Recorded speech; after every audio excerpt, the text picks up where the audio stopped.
reto en materia de vivienda para la próxima administración no es nada menor. No solo se deberá atender el nivel de rezago existente, sino que le tocará hacer frente a la nueva demanda impulsada por un bono demográfico potente.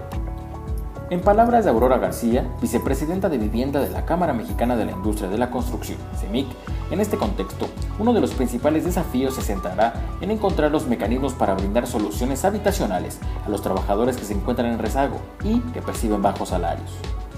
Durante su participación en el programa Vivienda y Ciudad, la también directora de DEREX recordó que el rezago en la actualidad supera los 9 millones y que a pesar que se ha producido una importante cantidad de viviendas, será relevante conjugar esfuerzos para atender la problemática. Ahorita el rezago se estima en alrededor de 9.2 millones de viviendas y es exactamente el mismo rezago habitacional que teníamos cuando inició el sexenio de Peña. Quiere decir que no hemos logrado abatirlo. Se ha producido un número importante de soluciones en distintas versiones, no solamente vivienda nueva, sino vivienda usada. Pero sigue haciendo falta pues mucha más cantidad. Nosotros estimamos, como bien dices, 1 millón de viviendas en el requerimiento anual y de esas alrededor de 60% es la que cae en producción de manera pues individual o informal, como se le podemos llamar de alguna manera. Entonces estaríamos hablando de alrededor de 450,000 soluciones que estamos generando anualmente. Más aparte, fíjate, se va a generar un bono poblacional de alrededor de 600,000 familias de aquí al 2030. Entonces tenemos un reto numérico muy importante y cualitativo también, de las dos, numérico y cualitativo. En este sentido, la arquitecta Sara Toppelson, directora general de la Fundación CIDOC, señaló que para atender el reto del rezago, habrá que observar los diversos modelos que se han utilizado para atender la demanda creciente de vivienda.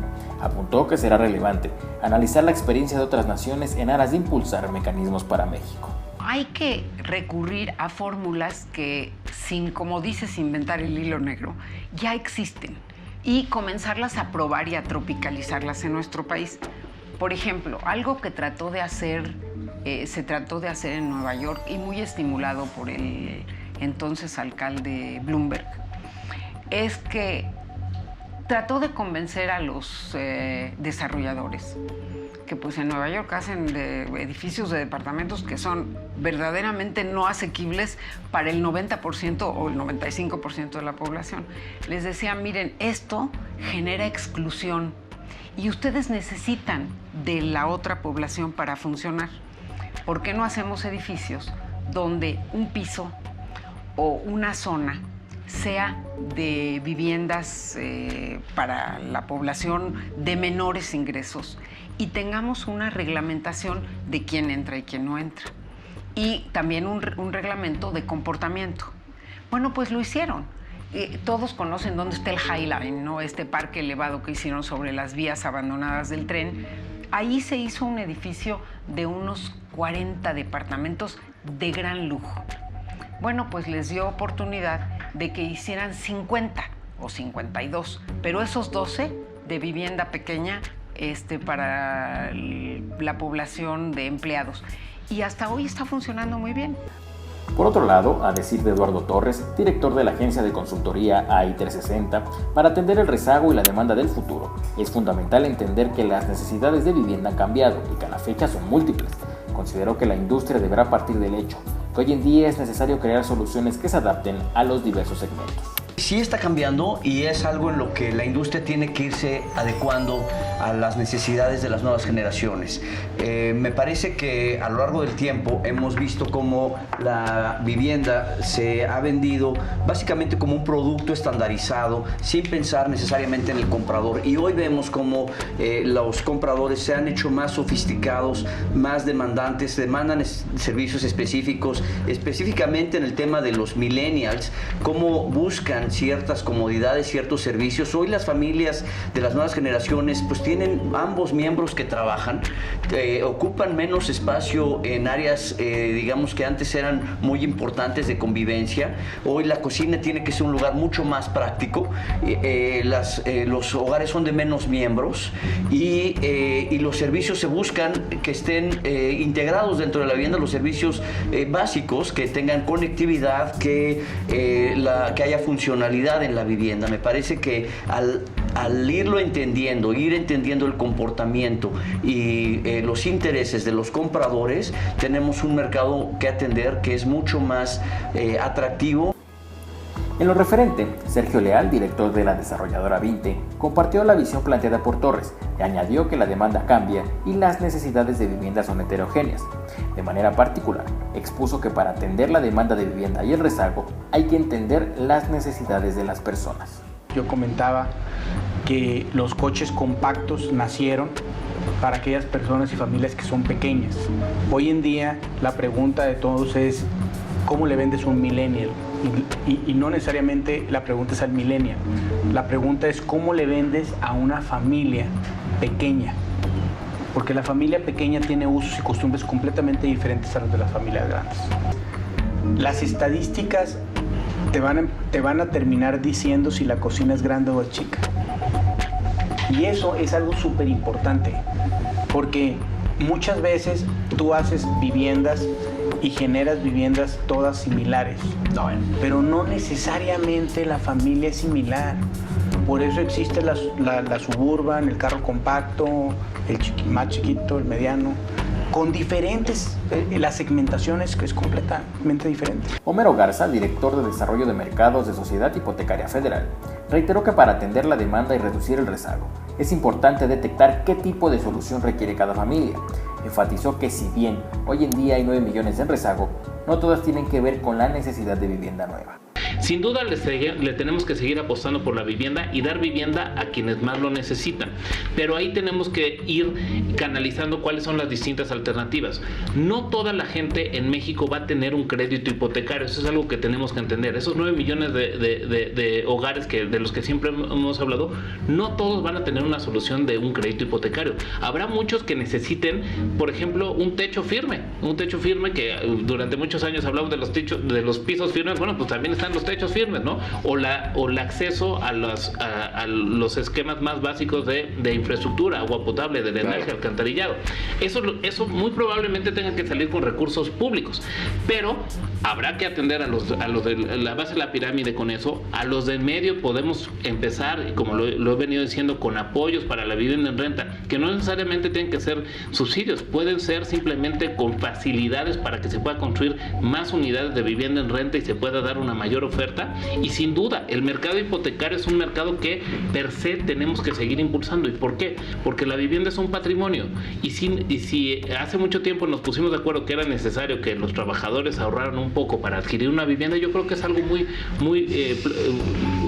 bueno, ya que le permite constituir un patrimonio. Pero hay que empezar a segmentar dónde están las distintas necesidades. Al respecto, José Chabot, director general de Quiero Casa, reconoció que a pesar de los grandes avances que hay en el sector, aún hay una tarea muy grande por complementar. Dijo que en el panorama hay un potencial enorme para el sector y los diversos personajes deberán estar preparados para responder.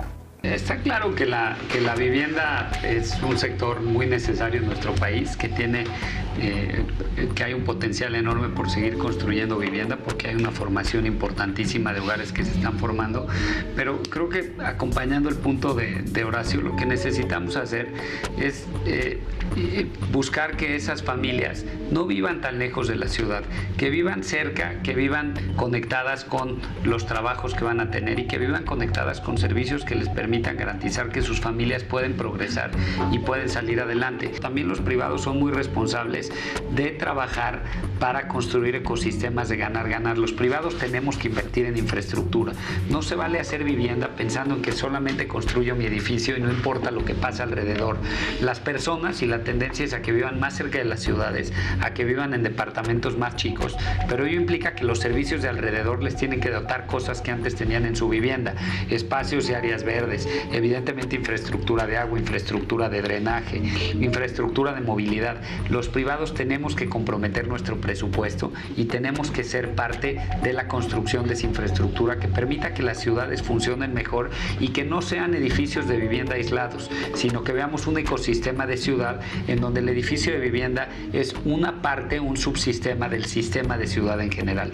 En palabras de Carlos Medina, presidente de Canadevi, es necesario entender que el mayor reto de la industria se encuentra en la atención a las familias de bajos salarios. subrayó que poder crear las soluciones para ese segmento requiere de la participación de todos los actores de la industria. Hay que entender que en México la vivienda que hoy se demanda y se necesita está dividida en 3 segmentos, la social, la media y la residencial. Sin embargo, en nuestro país, alrededor del 65-70% de la gente gana menos de 4 o 5 salarios mínimos, por lo cual la vivienda social se ha vuelto una industria muy importante. El 2018 inicia con producción fuerte en vivienda media y residencial. Hay que recordar que el primer trimestre fue un poco complejo en tema de vivienda social, y sí podemos ver que los números fueron bajando en el tema de vivienda social. El tema de vivienda social es un tema que lo tocamos con toda la cadena de valor. Impacta precio de la tierra, impacta precio de los insumos, impacta facilidades para colocar los créditos e impacta también el tema del subsidio a la vivienda, que se dio este año un tanto más o menos parecido al que tuvimos el año pasado. Pero a raíz de que al inicio hubieron algunas modificaciones e incrementos que sí se dieron en la inflación, afectó un poquito el tema de la vivienda social y sí se notó la caída. Sin embargo, en el segundo trimestre hemos tenido un gran crecimiento en el tema de vivienda social. Se actualizaron programas, se mejoraron reglas de operación y eso está haciendo que hoy tengamos un crecimiento también en este sector. Jorge Wolpert, director general de la Comisión Nacional de Vivienda, destacó que si bien el rezago se mantiene en números que obliga a la industria en su conjunto a redoblar esfuerzos, se han emprendido acciones valiosas para mitigarlo. Manifestó que entre los grandes avances en cuanto a la atención de la demanda de vivienda se encuentra la puesta en marcha de políticas que han permitido elevar la calidad de las casas, lo que incluye una mejor ubicación. En materia de vivienda, pues si bien señalabas ahí todavía un rezago importante, yo considero que hoy estamos en una posición bastante buena. Hoy la vivienda en México se produce cada vez con mejor calidad. Hoy en México hay mucha competencia para producir la vivienda, sobre todo la vivienda nueva. Tenemos a muchas empresas, más de 2,000 empresas que construyen vivienda de todos los niveles en todo el país, y eso pues siempre genera la competencia, mejor calidad y mejores precios. Desde luego hay muchos terrenos en donde debemos de mejorar, pero me parece que cuando hablamos además de la vivienda de bajo costo o de más bajo costo, pues también ha habido cambios importantes, porque en esa vivienda hemos avanzado para que su calidad sea buena en función no solamente de los materiales, sino hoy también del tamaño. Las viviendas sociales hoy tienen al menos 2 recámaras. Las viviendas sociales hoy cumplen con criterios de sustentabilidad que las hacen más eficientes en su desempeño. Existe una buena coordinación entre todas esas instituciones que se dedican a la vivienda y que hoy además haya una cabeza de sector.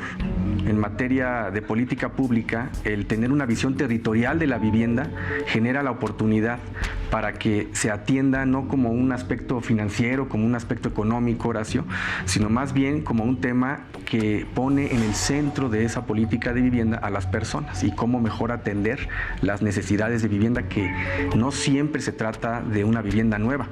Hay que promover también soluciones habitacionales como el mejoramiento, la ampliación o desde luego el que exista un mercado secundario, es decir, vivienda en renta.